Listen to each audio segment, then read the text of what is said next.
So hello, welcome to the class and हम यहाँ पर basic electrical and electronics engineering की बात कर रहे हैं। आज की क्लास में हम very fundamental, very basic and very very important law की बात करने वाले हैं, that is the Kirchhoff's voltage law. पिछली क्लास में हमने केसीएल को समझा था, किरचॉफ्स करंट लॉ को समझा था। उम्मीद करता हूं कि वो आपको समझ में आ गया होगा। यदि आप चैनल पर नए हैं और ये केसीएल और पुराने मेरे वीडियोस अगर आपने नहीं देखे तो चिंता की बात नहीं है। इस पूरी क्लास को, इस वीडियो को देखने के बाद मैं इस पुराने वीडियोस की लिंक इस वीडियो के डिस्क्रिप्शन बॉक्स में दे दूंगा, तो आप बाद में जाके चेकआउट कर सकते हैं। और चैनल पर नए हैं तो चैनल को सब्सक्राइब कर लीजिएगा, बेल आइकन को प्रेस कर दीजिएगा, सो दैट आपको आने वाली क्लासेस के नोटिफिकेशंस टाइम टू टाइम मिलते रहे। आज की क्लास और भी ज्यादा महत्वपूर्ण क्लास होने जा रही है, क्योंकि फंडामेंटल, बेसिक और इंपॉर्टेंट लॉ की हम यहाँ पर बात कर रहे हैं। और यहाँ पर किरचॉफ्स लॉ का दूसरा पार्ट यानी कि केवीएल की बात कर रहे हैं। किरचॉफ्स वोल्टेज लॉ की हम बात करने जा रहे हैं। जब भी हमें किरचॉफ्स वोल्टेज लॉ यानी कि केवीएल को समझना होता है तो अगेन हमको यहाँ पर कुछ टर्मिनोलॉजी है उसका मीनिंग क्लियर करना होगा। जैसे कि जब मैंने केसीएल बताया था तो वहां पे नोड की हमने चर्चा करी थी। नोड क्या होता है, जंक्शन क्या होता है, अलजेब्रिक सम क्या होता है, और इनकमिंग करंट और आउटगोइंग करंट से हमने चर्चा करी थी। सो इन द सेम मैनर यहां पर भी जब हम किरचॉफ्स वोल्टेज लॉ की बात कर रहे हैं तो हमें लूप और मेश में बहुत अच्छे से डिफरेंस क्लियर होना चाहिए। हमें rise and drop in voltage में बहुत अच्छे से डिफरेंस क्लियर होना चाहिए, क्योंकि इन्हीं वर्ड्स का, इन्हीं जो टर्मिनोलॉजी का यूज करके हम स्टेटमेंट्स की बात करेंगे। So what is the statements of KVL? KVL के स्टेटमेंट्स के according in any loop of any particular electrical circuit the total rise in voltage is always equal to the total drop in voltage. किसी भी electrical circuit के किसी भी loop में total rise in voltage हमेशा बराबर होता है टोटल ड्रॉप इन वोल्टेज की। फटाफट हम लूप और मेश की बात कर लेते हैं। तो बेसिकली जो कुछ चीजें आपको क्लियर होगी कि लूप क्या होता है। Loop is basically a close path. Loop क्या है? लूप की जब हम बात करते हैं तो लूप को हम एक सिंपल वर्ड में अगर समझें तो loop is a closed path. अब क्लोज्ड पाथ की बात कर रहे हैं तो यहां पर चीजों का थोड़ा सा ध्यान रखना होगा। जब भी हम क्लोज पाथ की बात करते हैं, मैं लूप जैसे इस एक एग्जांपल मैंने आपके लिए यहां पर लिया है। एक इलेक्ट्रिकल सर्किट है। इस इलेक्ट्रिकल सर्किट में कुछ पॉइंट्स है A B C D E F, और दो पॉइंट के बीच का जो पार्ट होता है वो ब्रांच कहलाता है। जैसे ए और बी के बीच का जो पार्ट है वो ए बी ब्रांच कहलाएगा, बी और सी के बीच का जो पार्ट है वो बी सी ब्रांच कहलाएगा। ये चीजें आपको क्लियर होगी। चलिए हम आगे बढ़ते हैं, हम बात करते हैं लूप की। इस इलेक्ट्रिकल सर्किट में अगर मैं लूप आइडेंटिफाई करना चाहूं तो एक लूप मुझे मिलेगा A B E F. So this is the loop A B E F and what is the definition of loop? Loop is the closed path. यहां पर कुछ चीजों का ध्यान रखना होगा। Loop is a closed path and जिस point से हमने स्टार्ट किया था उसी पॉइंट पर अगर पाथ एंड हो रहा है तो वही क्लोज पाथ कहलाएगा। ठीक है, जैसे कि ए से हमने स्टार्ट किया था और वापस ए पर ही टर्मिनेट हो रहा हो तो this is the close path and इसका जो ओरिजिनेटिंग पॉइंट और टर्मिनेटिंग पॉइंट कॉमन है। तो this is again the verify the closeness of this particular path. दूसरी चीज हमको ये यहां पर देखना है कि कोई भी नोड हम दोबारा विजिट नहीं कर रहे हैं। ए से बी गए, बी से सी ई गए और ई से एफ, और एफ से अगेन हम ए पर आ गए। कोई एवरी नोड जो है सिंगल टाइम ही विजिट हुआ है, दोबारा विजिट नहीं हुआ है। ठीक है, A B E F is loop again. एक और लूप है इसमें, देखिएगा आप। अगर मैं यहां से स्टार्ट करता हूं, बी से स्टार्ट करता हूं तो we just start from the B, तो B to C, C to D, D to E and at the last point is B. So B, C, D, E. So B, C, D, E is again another loop in this particular electrical circuit. अब तीसरा loop भी आपको यहां पे देखने को मिल जाएगा। जो तीसरा लूप है वो है आपका A, B, C, D, E, F. तो this is the bigger loop and almost covering all the branches of this particular electrical circuit. So एक ये भी लूप मिल गया है। अब हम यहां पर ट्राई करते हैं, समझते हैं कि लूप और मेश में क्या डिफरेंस है। So basically loop and mesh almost बहुत ही कॉमन टर्मिनोलॉजी, दोनों सेम टर्मिनोलॉजीज है। लूप होता है, loop is the close path and mesh is again the close path. दोनों ही क्लोज पाथ है। तो डिफरेंस क्या है? डिफरेंस ये है कि मेश एक ऐसा लूप है जिसमें कोई फर्दर लूप नहीं होता है। जैसे कि इस पर्टिकुलर एग्जांपल में हमारे पास 3 लूप है, मेरे पास 3 लूप है इस पर्टिकुलर एग्जांपल में। ये है लूप 1 जो कि मैंने यहां पर डिफाइन किया हुआ है, दिस इज द लूप 1। ये है इस पर्टिकुलर इलेक्ट्रिकल सर्किट में लूप 2 जिसको मैंने यहां पर लिखा हुआ है, सो this is what, this is the loop 2।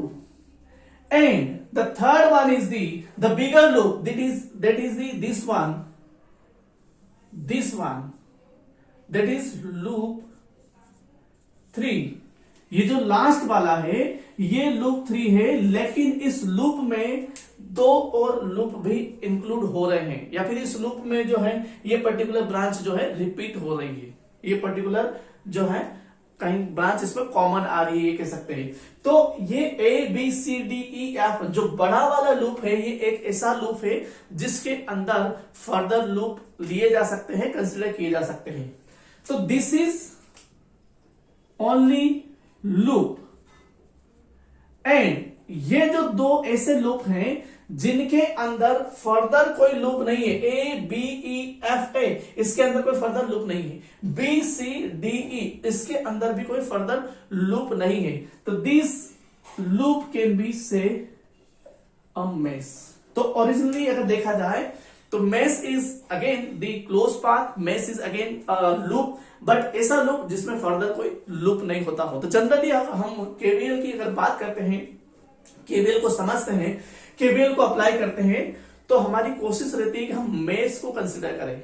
Mesh को कंसिडर करने से क्या होता है कि कम से कम उसमें कंपोनेंट इन्वॉल्व होते हैं, कम से कम कॉम्प्लेक्सिटी रहती है, तो चीजें थोड़ा सा इजी वे में सॉल्व हो जाती है। ओके, सो अगेन हम वापस आते हैं स्टेटमेंट पे। हमने लूप समझ लिया, हमने मेश समझ लिया। सो what is the statement of KVL? KVL states that in any loop, or we can say in any mesh of any electrical circuit, the total rise in voltage is always equal to the total drop in voltage। आगे बढ़ते हैं, rise in voltage को समझते हैं और drop in voltage को समझते हैं। ठीक है, तो ये चीजों को समझने से पहले मैं इस वाले पार्ट को रफ करने जा रहा हूं। अगर आपने इसको नोट नहीं किया है तो मैं आपको 3 सेकंड का टाइम दे रहा हूं, इसका स्क्रीनशॉट ले लो। Okay, 1 2 and 3। ऑलराइट, तो आप इसको बाद में नोट डाउन भी कर सकते हैं। ऑलराइट, सही।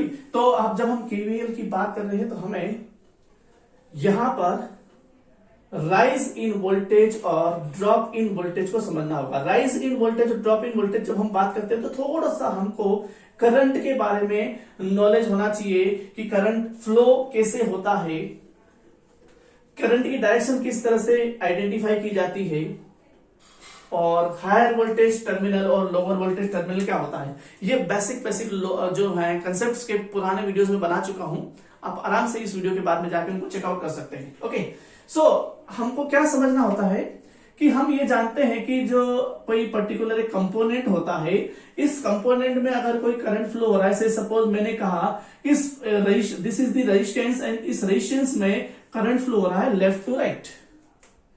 करंट की जो डायरेक्शन है, this is the current I and this is flowing from left terminal to the right terminal. इसका मतलब क्या हुआ? इसका मतलब ये हुआ, हम एक बात जानते हैं, हम ये बात जानते हैं कि करंट हमेशा हायर पोटेंशियल से लोअर पोटेंशियल की ओर फ्लो होता है। ये बात हमने समझी है, जानी है। तो करंट अगर हमेशा हायर पोटेंशियल से लोअर पोटेंशियल की ओर फ्लो होता है, इसका मतलब यहां पर इस कंसेप्ट में अगर लगा रहा हूं, and this is the voltage VA and this is the voltage VB and current is flowing from VA to VB, that means VA is greater than VB। Current हमेशा हायर पोटेंशियल से lower potential की ओर flow होता है। If current is flowing from VA to VB, that means the potential of VA is higher than potential of VB।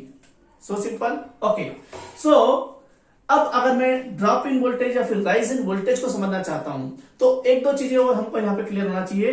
अगर ये VA ज्यादा है तो इसको मैं प्लस कह देता हूं, और ये VB कम है तो इसको मैं माइनस कह देता हूं, क्योंकि कहीं कहीं मुझे मैथमेटिकल एक्सप्रेशन लिखना होगा, और जब मुझे मैथमेटिकल एक्सप्रेशन लिखना होगा तो मुझे मैथमेटिकल नोटेशन यहां पर लिखना होंगे। ठीक है, अभी तक की चीजें आपको समझ में आ गई होगी कि current is always from higher potential to lower potential. In F current is flowing from left terminal to right terminal. That means the left terminal which is VA is having the higher potential compare to the right terminal which is VB.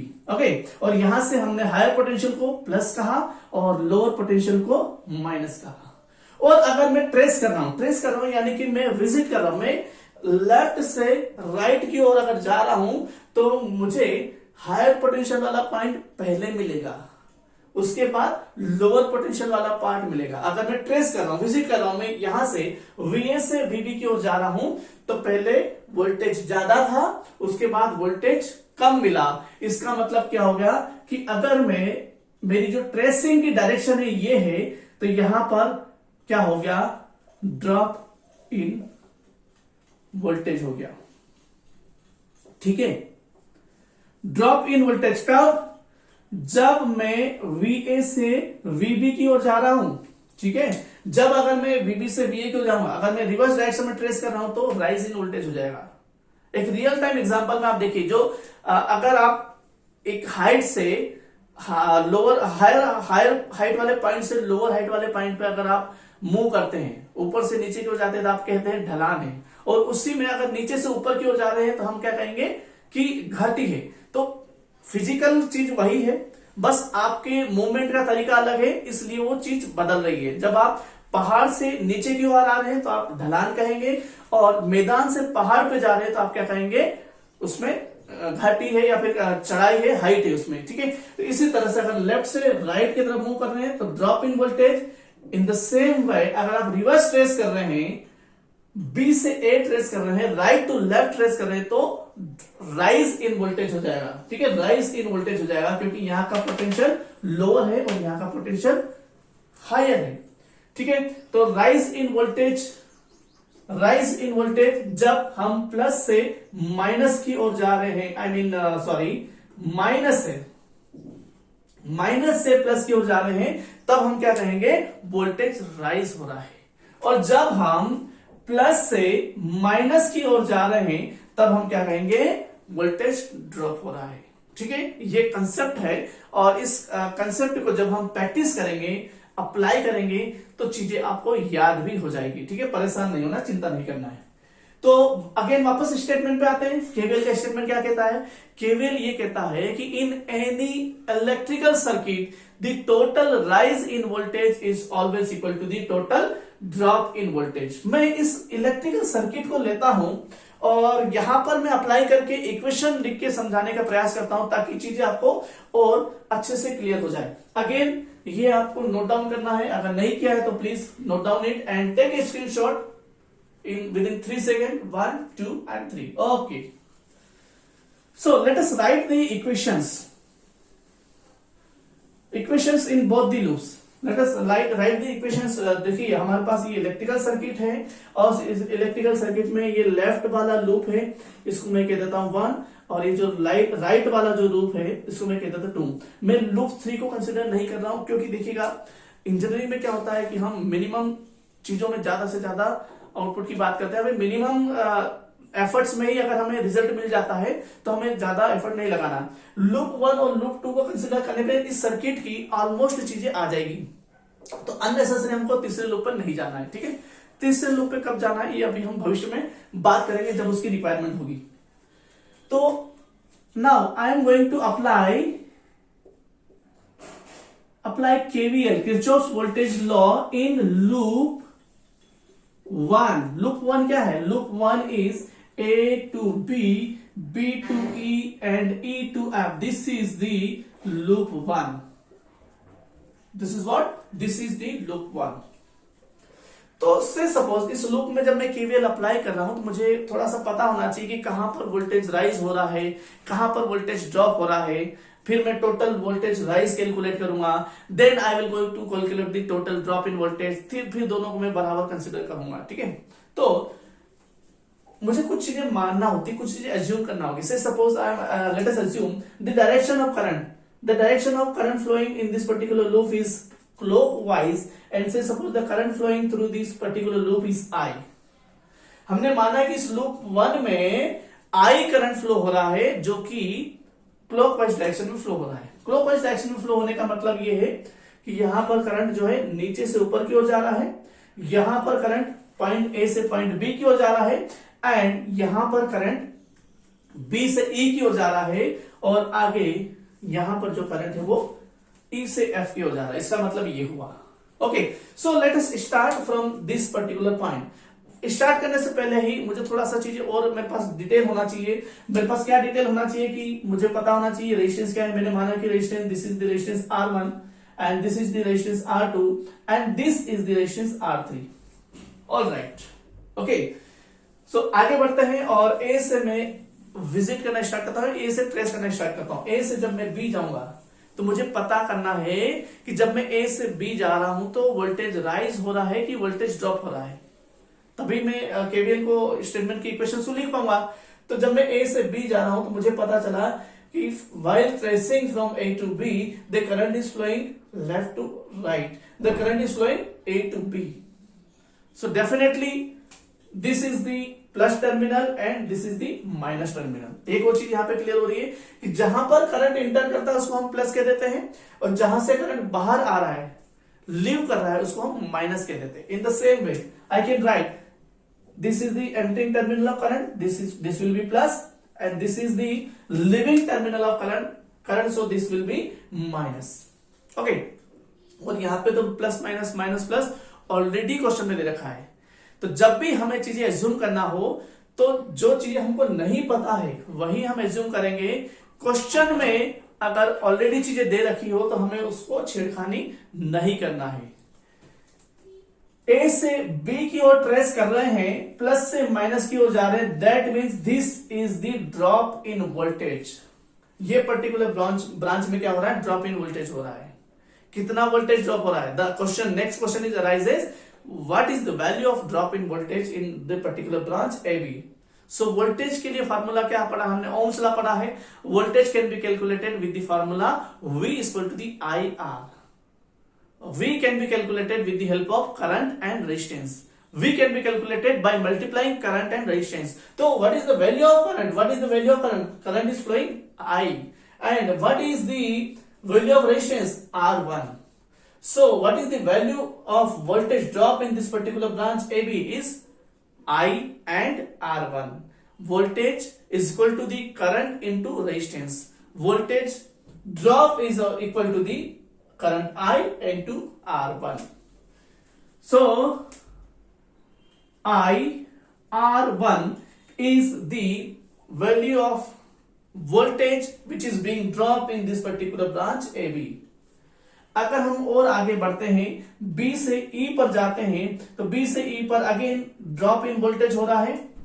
मैं एक बार statement को यहां पे लिख देता हूं ताकि आपको क्लियर हो कि हम क्या लिख रहे हैं। हम लिख रहे हैं total rise in voltage which is equal to the total drop in voltage. This is the statement of KVL. Total rise in voltage is always equal to the total drop in voltage. And we need to figure out what is the value of rise in voltage and what is the value of drop in voltage. So this is the drop in voltage which is I into R1. So I need to write the particular term in right side, I R1. So I R1 क्या है? I R1 यहाँ के drop in voltage की value है, plus से minus. इस particular B से E भी, B से E भी में B से E अगर हम जा रहे थे इस ब्रांच में भी वोल्टेज क्या होगा, ड्रॉप होगा, क्योंकि प्लस से माइनस की ओर जा रहे हैं। जब हम प्लस से माइनस की ओर जा रहे हैं वोल्टेज ड्रॉप होगा। What is the value of voltage? The value of voltage will be IR3. Okay, यहां पर दो करंट फ्लो हो रहे हैं, उसके बाद में हम चर्चा करेंगे, ठीक है। लेकिन अगर मैं कहूं कि रिजल्टेंट करंट जो है, रिजल्टेंट करंट केवल I ही है, 2 मिनट के लिए मान लेते हैं कि यहां का करंट अभी 0 है, तो resultant current sir suppose I है, तो this is again drop in voltage and this is IR3, ठीक है। अगर मैं मान लेता कि इस लूप में करंट फ्लो हो रहा है I2, अगर मैं एज्यूम कर लेता कि इस लूप में करंट फ्लो हो रहा है I2 और ये भी क्लॉकवाइज डायरेक्शन में है, तो ये करंट I2 यहाँ का जो देखिएगा I1 करंट जो है ऊपर से नीचे आएगा इस तरह से पुराने लूप में, और इस लूप वाला करंट जो है नीचे से ऊपर की ओर जाएगा। यानी कि इस लूप में करंट फ्लो हो रहा है जो कि क्लॉकवाइज डायरेक्शन में है, और दूसरे लूप में भी जो करंट फ्लो हो रहा है वो भी क्लॉकवाइज डायरेक्शन में है। इसकी वजह से ये जो रेजिस्टेंस है R3, इस R3 रेजिस्टेंस में दो करंट फ्लो हो रहे हैं। एक लूप 1 का करंट ऊपर से नीचे की ओर फ्लो हो रहा है, दूसरा लूप 2 का करंट जो कि नीचे से ऊपर की ओर फ्लो हो रहा है।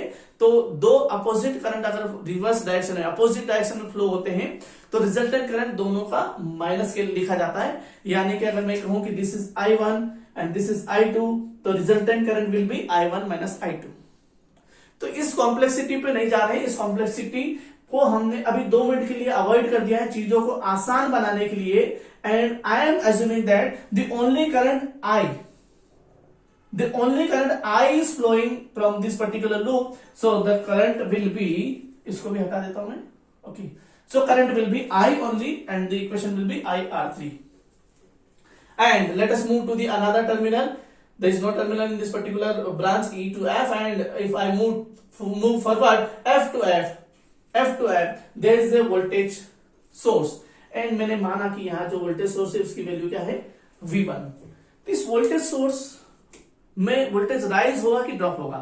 अगर आप सोच रहे हैं कि वोल्टेज सोर्स है तो वोल्टेज देता ही है वो, तो राइज ही होना है, स्वाभाविक है, लेकिन ऐसा कह सकते हैं, लेकिन डिपेंड करता है कि आप किस एंगल से उसको देख रहे हैं। अब देखिएगा, हालांकि जब आप विजिट कर रहे हैं तो माइनस से प्लस जा रहे हैं, माइनस से प्लस जा रहे हैं, माइनस से प्लस जा रहे हैं, तो आपका राइज इन वोल्टेज होगा, वोल्टेज में बढ़त होगी। तो आप क्या लिखेंगे, rise in voltage and that is V1। Okay, so this is the equation. कभी कभी अगर आप उल्टा अगर ट्रेस कर रहे हो, ऊपर से नीचे की ओर जाएंगे, तो in that case you are going plus to right, so आपको वहां पे फिर वोल्टेज ड्रॉप लिखना होगा। तो उसको अपन आगे जाके और क्लियर करेंगे, जब हम न्यूमेरिकल्स करेंगे तभी चीजें क्लियर हो जाएगी। अब अगेन वापस मैं स्टेटमेंट पे आता हूं, थोड़ा सा लंबा हो गया है लेकिन कोई बात नहीं। अगेन वापस स्टेटमेंट पे आते हैं। What is the statement of KVL? KVL states that in any loop of any electrical circuit the total rise in voltage is always equal to the total drop in voltage. ये electrical circuit था, इसमें कई सारे loop थे, मैंने एक loop लिया, यहां पर मैंने देखा कि टोटल राइज इन वोल्टेज हमेशा बराबर है टोटल ड्रॉप इन वोल्टेज के। In other words I can say, in other words, the algebraic sum of all voltages in any loop of any electrical circuit is always equal to the zero। KVL का जो statement दो शब्दों में, दो अलग अलग statement में लिखा जा सकता है। इसी को मैं समाप्त कर दूं, इसी को अगर मैं समाप्त कर दूं तो algebraic sum of all voltages, that means V1 minus IR1 minus IR3 will be 0। Basic mathematical concept है दिस। बोथ द टर्म्स अगर आप इनको राइट से लेफ्ट में मूव करते हैं तो ये माइनस की हो जाएगी, तो ये आपको 0 मिलेगा। यानी कि जब हम एल्जेब्रिक सम की बात करते हैं, तो जब हम एल्जेब्रिक सम की बात कर रहे हैं, तो अगर मैंने राइज इन वोल्टेज को पॉजिटिव कंसीडर किया है तो ड्रॉप इन वोल्टेज को मैं नेगेटिव कंसीडर करना पड़ेगा। ये सेम कंसेप्ट है जो हम केसीएल में हमने समझा था एल्जेब्रिक सम वाले में कंसेप्ट में।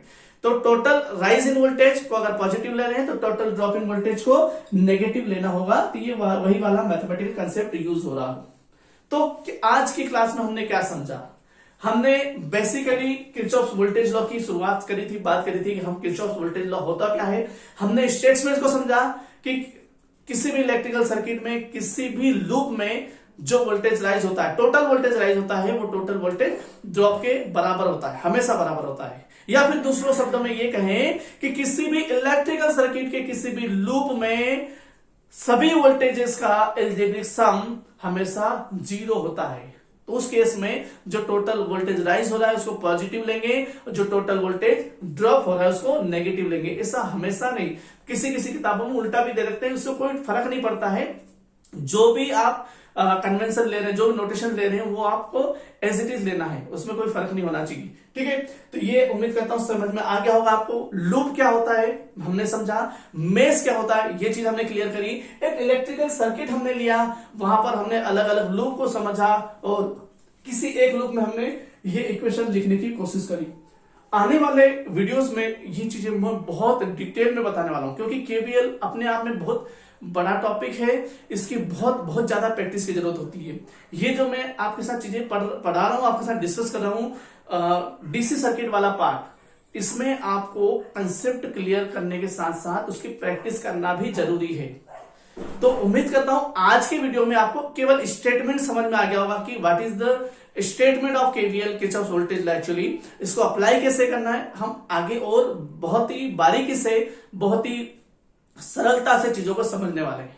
उम्मीद करता हूं आज की क्लास आपको पसंद आई होगी।